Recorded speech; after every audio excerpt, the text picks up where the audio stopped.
दोस्तों वंदे मातरम। आज का ये जो केस है लाइव केस अंजना शर्मा जी का, और नेम भी दिया हुआ है आज इनका यहाँ पर इस चार्ट में, क्योंकि इनसे परमिशन ली गई है इस चार्ट को डिस्कस करने के लिए।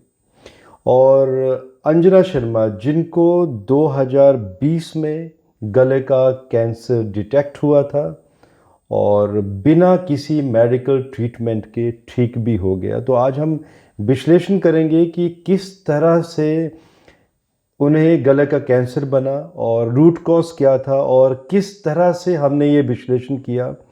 जब मैं हम की बात कर रहा हूँ तो ये जो केस है, जब कुछ क्रॉनिक डिजीज़ के केस आते हैं तो ऐसे केसेस में मेरे गुरुजी श्री विपिन कपूर जी के साथ शेयर ज़रूर करता हूं, क्योंकि वहां से एक एक्सपर्ट एडवाइस ज़रूर मिलती है। तो दोस्तों, ऐसे केसेस में टीम वर्क होना बहुत ज़रूरी है। तो थोड़ा सा मैं पास में भी जाऊंगा। ये केस आया था हमारे पास जून 2020 में। जब ये केस आया था तो उस समय इन महिला को ये पूछा गया था कि क्या इन्हें कोई गले में तकलीफ़ होती है या गले में परेशानी। तो उन्होंने अपनी परेशानी बताई थी, एंड उन्होंने बताया था कि गले में काफ़ी समय से वो खाना नहीं खा पा रही हैं, सीवियर पेन होता है, कई बार गले में ब्लड वगैरह की क्लॉटिंग भी बनती है।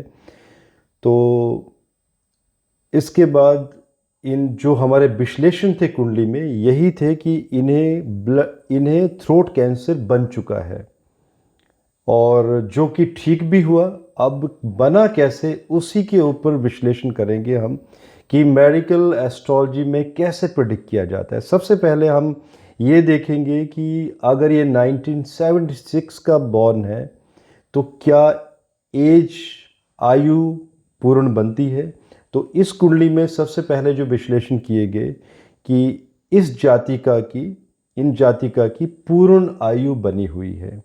और अगर आप लगन कुंडली और नवमांश कुंडली देखें तो दोनों ही सिंह लगन की कुंडलियां, मतलब वर्गोत्तम नवमांश। जब वर्गोत्तम नवमांश होता है तो ऐसे लोगों की आयु बहुत लंबी होती है, और शारीरिक क्षमता, मतलब शरीर की बीमारियों से लड़ने की क्षमता बहुत ज़्यादा होती है। मतलब बाई बॉर्न फाइटर होते हैं ऐसे लोग रोगों से लड़ने के लिए। और छठे घर को देखें तो छठे घर में 37 पॉइंट, सर्वाष्टका में 27 के ऊपर जितना भी स्कोर होता है वो बेहतरीन होता है। मतलब कि अगर कोई रोग हो जाएगा तो ऐसा जातक रोगों से लड़ने में बहुत सक्षम होता है, रोगों को हरा देता है, चाहे वो कितने बड़े से भी बड़ा रोग क्यों ना हो। अब दोस्तों, राहु की महादशा स्टार्ट हुई थी अगस्त 2012 से। तो देखिए रूट कॉज बना कब। राहु की महादशा चंद्रमा के नक्षत्र से आप देखें पुनर्वसु से, तो पहली महादशा थी शुक्र की, दूसरी सूर्य की, चंद्र, मंगल एवं पंचम महादशा राहु की, पांचवी महादशा राहु की। पांचवी महादशा किसी भी प्लेनेट की हो तारा चक्र में उसे बहुत ही आक्रामक माना जाता है, शुभ नहीं माना जाता हेल्थ के लिए। तो पंचम महादशा, लेकिन फिर भी आयु लंबी है। पांचवी महादशा जो कि राहु की महादशा में जब जिस भी प्लेनेट की अंतर्दशा होती है, अपने ही ग्रह की जब अंतर्दशा होती है तो उसमें शुभ अशुभ फल ज़्यादा नहीं होते, एक न्यूट्रल रिजल्ट्स रहते हैं। तो राहु ने अपनी अंतर्दशा में कुछ नहीं किया, और राहु यहाँ पर अपने ही नक्षत्र के हैं तो काफ़ी आक्रामक भी हैं, तीसरे घर के भी हैं। अब यहाँ पर राहु शुक्र की राशि में चले गए हैं, मतलब राहु शुक्र का प्रभाव लेंगे। तो शुक्र कहाँ बैठे हैं अभी हमें ये देखना है, वहाँ से स्ट्रेंथ मालूम चलेगी प्लैनेट की कि राहु को कितनी स्ट्रेंथ मिली है। शुक्र यहाँ पर 7th हाउस में शनि की राशि पर, और शनि सिंह लगन के लिए मार्केश बनाते हैं, मतलब ये एक अच्छी स्थिति नहीं है। शुक्र का हम नक्षत्र भी देखेंगे। शुक्र यहाँ पर शतभिषा नक्षत्र जो कि राहु का नक्षत्र, तो राहु का भी प्रभाव लिए हुए हैं, जो कि शुभ नहीं है हेल्थ के लिए। और शुक्र का राशि शनि जो कि इससे छठे घर में चले गए हैं, और शनि यहाँ पर कर्क राशि के शत्रु क्षेत्री हो गए हैं। तो कुल मिलाकर राहु का जो प्रभाव है आक्रामक है। अब राहु अगर किसी भी अंतर्दशा जो राहु में आएगी और अगर वो मार्क रहेगी तो दोस्तों ये कोई ना कोई रोग बनाएगी। और राहु में सबसे पहली जो अंतर्दशा आई वो थी गुरु की, और ये कब शुरू हुई? 7 मई 2015 को। और यहीं से ही तो सिलसिला शुरू हुआ रोगों का। किस तरह से? अब आप ये मत देखिए कि गुरु यहाँ पर पंचमेश हैं, मार्केश नहीं बनाते हैं सिंह लगन के लिए। अब और गुरु यहाँ पर मित्र क्षेत्री भी हैं। दोस्तों आप ये नहीं भूल सकते कि सिंह लगन के लिए पंच नवमेश यहाँ पर 9th लॉर्ड मंगल, जो कि बाद केश भी हैं, मंगल यहाँ पर शत्रु क्षेत्री चले गए हैं और मंगल की ही राशि पर गुरु बैठे हुए हैं। और गुरु के ऊपर राहु और केतु का भी प्रभाव है, और राहु स्वयं पीड़ित हैं। और गुरु गले के भी कारक होते हैं। तो जब गले के कारक इतने ज़्यादा पीड़ित हो गए हैं और गुरु के ऊपर शनि की भी 10वीं दृष्टि बनी हुई है, तो गुरु यहाँ पर बहुत ज़्यादा पीड़ित हैं।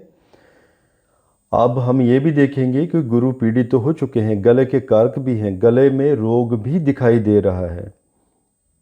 तो गले के कारक गुरु और सेकंड हाउस में भी गले के ऊपर प्रभाव देखा जाता है। तो द्वितीय हाउस मतलब सेकंड हाउस पर कितना ज़्यादा आक्रामक प्रभाव है, क्योंकि बुध की राशि भी है ये, बुध नर्वस सिस्टम का मालिक भी है।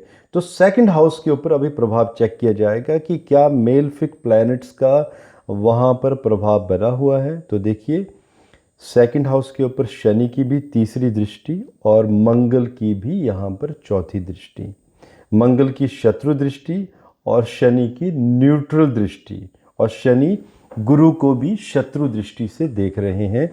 और अगर आप ये चीज़ें नवमांश कुंडली में भी वैलिडेट करें तो यहाँ पर इन्हीं ग्रहों की स्ट्रेंथ बहुत कम है। नवमांश कुंडली में भी वैलिडेट करवाना बहुत ज़रूरी है। सो दोस्तों ये तो तय था कि मई 2015 से ये गले का रोग धीरे धीरे बनना शुरू हो गया था। मीन्स एक रूट कॉज शुरू हो गया था बनना, क्योंकि कैंसर मिनटों में नहीं बनता, समय लगता है, वक्त लगता है। और जब भी ग्रहों के कोई रोग बनते हैं तो एक वक्त आने के बाद ही उनकी बीमारियां डिटेक्ट होती हैं। और गुरु क्योंकि अष्टमेश भी हैं, अष्टमेश के ग्रह का या अष्टम घर में कोई जब ग्रह होता है, जब उसका रोग बनता है तो वो इमीडिएटली डिटेक्ट नहीं होता है, हिडन रोग कहा गया है। तो गुरु ने मई 2015 में रोग बनाया, लेकिन ये जो जातिका हैं इनका हमसे संपर्क हुआ जून 2020 में, जब हमने एनालिसिस किए। इनको बताया गया कि गले का कैंसर बन चुका है एज़ पर द चार्ट। और जब इन्होंने हॉस्पिटल में अपनी रिपोर्ट्स चेक करवाई तो एग्जैक्टली उन्हें थ्रोट कैंसर बन चुका था।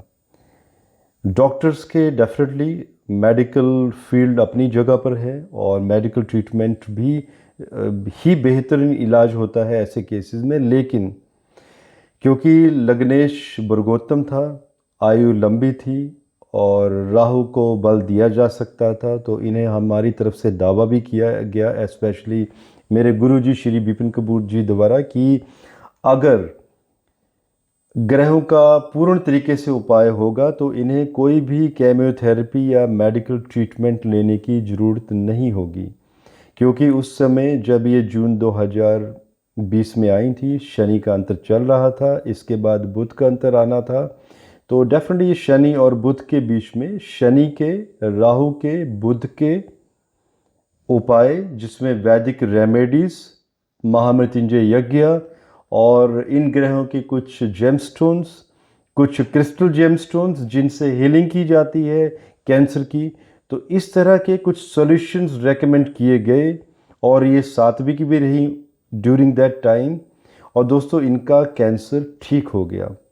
अब जो लास्ट मुलाकात उनसे हुई थी, अंतिम मुलाकात, वो हुई थी जुलाई 2022 में, क्योंकि उन्होंने जुलाई फर्स्ट वीक 2022 को फिर से टेस्ट करवाया था लास्ट, जो कि अकॉर्डिंग टू डॉक्टर्स टेस्ट होने थे बाकी, तो उसमें कैंसर के बिल्कुल भी लक्षण नहीं पाए पाए गए। और ये महिला आज बिल्कुल तंदुरुस्त हैं, हरिष्ट पुष्ट हैं, और उन्होंने टेस्टिमोनी भी दिया है और उन्होंने परमिशन भी दी है रिटर्न में कि उनकी कुंडली का हम विश्लेषण कर सकते हैं। सो दोस्तों, ये केस था।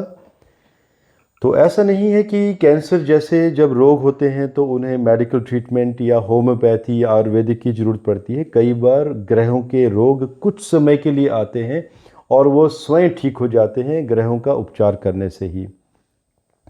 आप लोगों के कुछ क्वेश्चंस होंगे तो ज़रूर पूछिएगा। आज के लिए मुझे इजाज़त दीजिए। धन्यवाद। भारत माता की जय।